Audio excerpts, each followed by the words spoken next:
یہی وجہ تھی کہ اس کی آواز بلند ہو گئی تھی، لیکن خدا کے لیے اس وقت تک فائر کا آرڈر مت دینا جب تک یہ یقین نہ ہو جائے کہ میں پوری طرح پھنس چکا ہوں، لیکن جب فائر کا موقع آئے تو ذرا بھی نہ ہچکچانا۔ شہروز نے منوچہر کی طرف دیکھا کیونکہ اب اس کا لہجہ بہت مختلف لگ رہا تھا۔ پھر ایک ایسی بات ہوئی جس کے باعث شہروز کشتی بھول گیا۔ منوچہر آدھا کھڑا ہوا تھا کہ اس کو درخت کا سہارا لینا پڑا۔ وہ درخت پر جھک سا گیا۔ شہروز نے اس کی آنکھیں بند ہوتی ہوئی دیکھی۔ کیا ہوا جناب؟ آپ کی طبیعت تو ٹھیک ہے؟ شہروز نے گھبرا کر پوچھا، لیکن لہجہ پست ہی رکھا تھا تاکہ دوسرے کپتان کی کیفیت نہ سمجھ سکے۔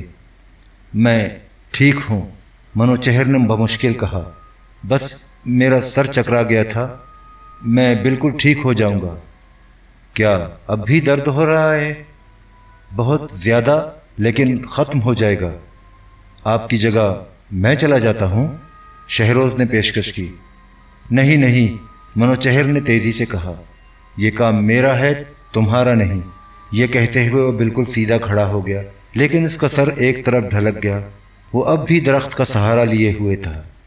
میرا خیال ہے کہ اتنی تیز دھوپ کی وجہ سے درد ہوا ہے، بہت تیز دھوپ ہے۔ بہتر یہی ہے کہ آپ مجھے ہی جانے دیں۔ ہرگز نہیں۔ منوچہر کی آنکھیں سرخ ہو گئی تھی اور چہرہ پیلا پڑ گیا تھا۔ لگتا ہے کہ مغز پر کوئی ضربے مار رہا ہے، عجیب سی کیفیت ہے، لیکن تم فکر نہ کرو شہروز، ہچ بورنہارف کی بھی فکر نہ کرو۔ یہ کہتے ہوئے اس نے ہاتھ سے آنکھوں کے سامنے چھجا سا بنا لیا۔ لیور ڈاگ کا بھی کوئی مسئلہ نہیں۔ ہچ بورنہارف؟ شہروز سن ہو گیا۔ تمہیں شیخ کریم تو یاد ہوگا، شہر کی سڑکوں پر گھومتا ہے، شراب پی کر ایک بار ایک سلاخ سے کام کر رہا تھا کہ پوری سلاخ اس کے جسم میں اتر گئی۔ شہروز پوری طرح بوکھلا گیا۔ اس نے ادھر ادھر دیکھا کہ کہیں کپتان کی یہ ہذیانی باتیں کوئی سن تو نہیں رہا۔ اختر اور انوار نے باتیں سن لی تھیں اور وہ منہ پھاڑے انہیں گھور رہے تھے۔ کرش ان کے قریب تھا لیکن اس نے کچھ نہیں سنا تھا۔ اس کی نظریں تو کشتی پر جمی ہوئی تھیں، پسینہ اس کے جسم پر نالیوں کی طرح بہہ رہا تھا۔ شہروز، منوچہر نے سر سیدھا کرنے کی کوشش کی، اب میں جا رہا ہوں، جلد معلوم ہو جائے گا کہ ہم میں سے کون ٹھیک ہے۔ یہ کہہ کر اس نے سختی سے اپنی آنکھیں بند کی۔ اس کی آواز کانپ رہی تھی۔ یہ بہت ہوشیاری کا کھیل ہے شہروز۔ کیپٹن نان اور اب میں۔ خدا کے واسطے جناب، آپ مجھے جانے دیں، میں آپ سے کم عمر ہوں، آپ نہ جائیں۔ تم میری جگہ لے لو گے؟ منوچہر نے بڑی حقارت سے کہا۔ میرا مطلب یہ نہیں تھا، شہروز نے فوراً وضاحت پیش کی۔ ہونا بھی نہیں چاہیے، منوچہر نے جھوم کر کہا۔ کیا تم یہ چاہتے ہو کہ میں مر جاؤں؟ ہرگز نہیں، شہروز اب گھبرا چکا تھا۔ بات صرف یہ ہے کہ آپ کی طبیعت ٹھیک نہیں، سر کی چوٹ آپ کو پریشان کر رہی ہے۔ ہاں، میرے سر پر چوٹ لگی تھی۔ منوچہر کا لہجہ تاڑی پیے ہوئے ملاح کی طرح ہو گیا تھا۔ بس اب میں چلا، منوچہر نے اچانک کہا۔ ایک قدم آگے بڑھایا، اس کا منہ فوراً ہی کھل گیا۔ اس نے ایک لمبی سانس لی اور پھر منہ بھر کر الٹی کر دی۔ کشتی اب لانچ کے قریب پہنچنے لگی تھی۔ اس لمحے شاور ان کی طرف دوڑتا ہوا آیا۔ کیا ہوا؟ اس نے منوچہر کو دیکھتے ہوئے شہروز سے پوچھا۔ کپتان بیمار ہے، شہروز نے جواب دیا، مگر اسی لمحے منوچہر ایک بار پھر کوشش کر کے سیدھا کھڑا ہو گیا۔ اس کی نظریں شاور پر تھیں۔ میں اب ٹھیک ہوں، شکریہ شاور، اس نے کہا۔ میرا خیال ہے میں نے کچھ کھایا تھا، اس میں خرابی تھی، لیکن تمہیں اپنی جگہ چھوڑ کر نہیں آنا چاہیے تھا۔ آپ تو پیلے پڑ گئے ہیں جناب، شاور نے اس کی بات سنی انسنی کرتے ہوئے کہا۔ میں ٹھیک ہو جاؤں گا، منوچہر نے رومال سے منہ صاف کرتے ہوئے کہا۔ میرا خیال ہے جنگلیوں کی طرف آپ نہ جائیں، مجھے جانے دیں، شہروز نے ایک بار پھر پیشکش کی۔ جی ہاں، یا مجھے جانے کی اجازت دیں، شاور نے بھی ہاں میں ہاں ملائی۔ اگر آپ علیل ہیں تو آپ کو وہاں نہیں جانا چاہیے۔ میں نے کہا نا کہ میں جاؤں گا، یہ کہتے ہوئے منوچہر درختوں کی آڑ سے نکل کر آگے بڑھنے لگا۔ آپ کی بندوق جناب، شاور نے زمین پر پڑی ہوئی بندوق ہاتھ میں لے لی اور پھر اچانک ہی سرخ سرخ آنکھوں سے ان دونوں کی طرف دیکھ کر بولا۔ صرف ضرورت پڑنے پر فائر کرنا، اور جب تک میں پن چکی کے قریب سے نہ گزر جاؤں فائر ہرگز نہ کرنا۔ یہ کہہ کر اس نے دوبارہ قدم اٹھائے۔ میرے خدا! شاہور حیرت زدہ رہ گیا۔ یہاں تو کوئی پنچکی نہیں۔ کپتان شاید پاگل ہو گیا ہے۔ نہیں، بس سر پر چوٹ لگی ہے۔ شہروز کا انداز مدافعانہ تھا۔ شاید اس باعث ایسی باتیں کر رہا ہے۔ کشتی اب بھی لانچ کی طرف دوڑ رہی تھی، لیکن جنگلیوں نے منوچہر کو دیکھ لیا تھا اور اب ان کی نظریں لانچ کے بجائے اس یکا و تنہا شخص پر تھی جو انہیں اچانک ہی ساحل پر نظر آیا تھا۔ بہتر یہ ہوگا کہ تم اپنی جگہ واپس چلے جاؤ شاہور، شہروز نے کہا، اور اس کی ہدایت پر شاہور چند لمحوں تک پیچتاب کھاتا رہا، پھر ہنکارا بھر کر چلا گیا۔ منوچہر کی حکمت عملی درست نکلی، کیونکہ اسے دیکھتے ہی کشتی کا رخ بدلنے لگا تھا۔ شہروز نے کشتی پر سردار کو ہاتھ ہلاتے ہوئے دیکھا۔ وہ پتوار چلانے والوں سے کچھ کہہ رہا تھا۔ اس کے فوراً بعد کشتی کا رخ بدلنے لگا۔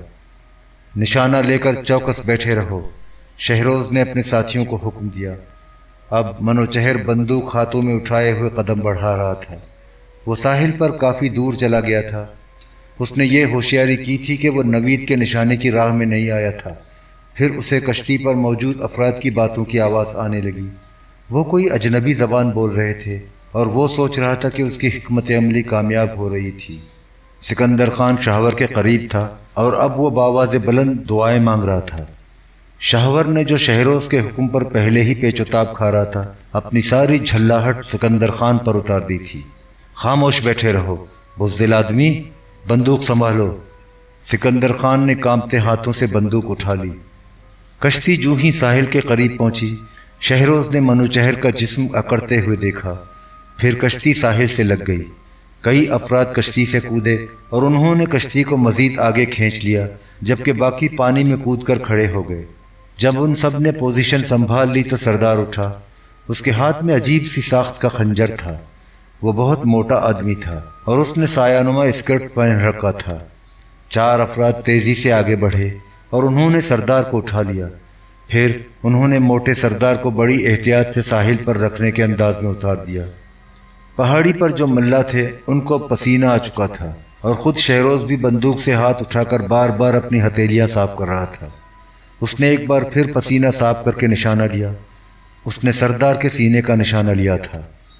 ترمزی کے جنگلی اپنے سردار کے پیچھے ساحل پر پہنچ گئے۔ بیشتر ابھی تک پانی میں چل رہے تھے، مگر اب منوچہر اور سردار کے درمیان بمشکل 20 قدموں کا فاصلہ رہ گیا تھا۔ سردار کے عقب میں اس کے آدمیوں نے نصف دائرے کی شکل اختیار کر لی تھی۔ ان کے چکنے اور سیاہ چہرے چمک رہے تھے۔ وہ آپس میں باتیں کر رہے تھے اور ان کے سفید دانتوں کی چمک شہروز تک پہنچ رہی تھی۔ سردار اور نصف دائرے کے درمیان وہ نوجوان کھڑا ہو گیا جس کو شہروز نے کشتی میں دیکھا تھا۔ اس وقت شہروز چاہتا تھا کہ فائرنگ شروع کرا دے، اس طرح معاملہ یہیں ختم ہو سکتا تھا، لیکن اس کو بہرحال منوچہر کے حکم کی پابندی کرنا تھی، لہذا لبلبی پر اس کی انگلی حرکت میں نہ آئی۔ ادھر منوچہر بھی اپنے دل کی دھڑکنوں کی آواز سن رہا تھا۔ سورج چمک رہا تھا اور اس کی چمک اس کے دماغ میں اتری جا رہی تھی اور اسے ایک بار پھر متلی کا احساس ہونے لگا تھا۔ جنگلی منوچہر کو دیکھتے رہے۔ ان کے چاقو قدرے بلند ہو گئے، کمانوں میں تیر چڑھا لیے گئے۔ ان کے نزدیک اگر یہ شخص دیوتا ثابت ہو جاتا تو انہیں حیرت نہ ہوتی، اگر شیطان نکلتا تب بھی اچھا نہ ہوتا۔ منوچہر کو ان نیم مسلح افراد کے کردار کا علم نہ تھا، نہ ہی اسے یہ اندازہ تھا کہ انہوں نے خنجر اور چاقو اس انداز میں کس وجہ سے بلند کیے ہیں، لیکن اس کی چھٹی حس کام کر رہی تھی۔ اس نے سردار کو اپنا وزن ایک پیر سے دوسرے پیر پر منتقل کرتے ہوئے دیکھا تو خود پہل کرنے کا فیصلہ کیا۔ وہ تیزی سے آگے بڑھا اور ساتھ ہی جیب سے سگار کیس نکال لیا جو اسے انگلینڈ میں کسی نے تحفے میں دیا تھا۔ وہ سگار کیس کھول کر مزید آگے بڑھا اور اسے سردار کے سامنے کر دیا۔ سردار نے خنجر تیزی سے اوپر اٹھایا، لیکن منوچہر کے کانپتے ہاتھ دیکھ کر وہ پرسکون ہو گیا۔ اسے پہلی بار احساس ہوا کہ اس اجنبی کے پاس ایک ڈنڈے کے سوا اور کچھ نہیں، لیکن پھر بھی وہ سگار کیس لینے سے ہچکچاتا رہا۔ اس نے پھر منوچہر کو گھورا۔ منوچہر سمجھ گیا کہ سردار کیس لینے کا متمنی ہے، لہٰذا اس نے ہاتھ مزید آگے بڑھا دیے۔ پھر بہت آہستہ آہستہ سردار کا خالی ہاتھ آگے بڑھا، اس سے سگار کیس لے لیا۔ شہروز نے دیکھا کہ سردار نے سگار کیس کا معائنہ کرنے کے لیے کافی سر جھکا لیا ہے۔